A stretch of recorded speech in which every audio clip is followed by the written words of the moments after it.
Yung ano, yung idea na sabi mo natutunan mo sa akin. Ang rason ko naman doon dahil, yun nga, pag ako kasi emotional sa isang situation or like ngayon, at the moment, emotional ako, ayoko magsalita ng mga bagay-bagay na pagsisisihan ko sa huli.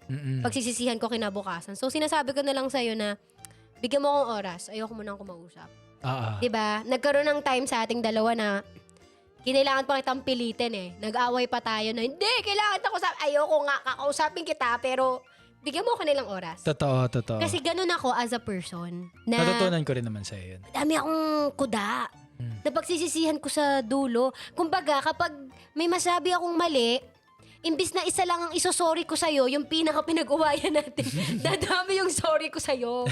Sorry sa ginawa kong ganyan. Sorry nga pala sa sinabi ko. Diba? Dadami lang, papatong-patong lang. Totoo naman. Naniniwala naman ako doon kasi na-experience ko yun.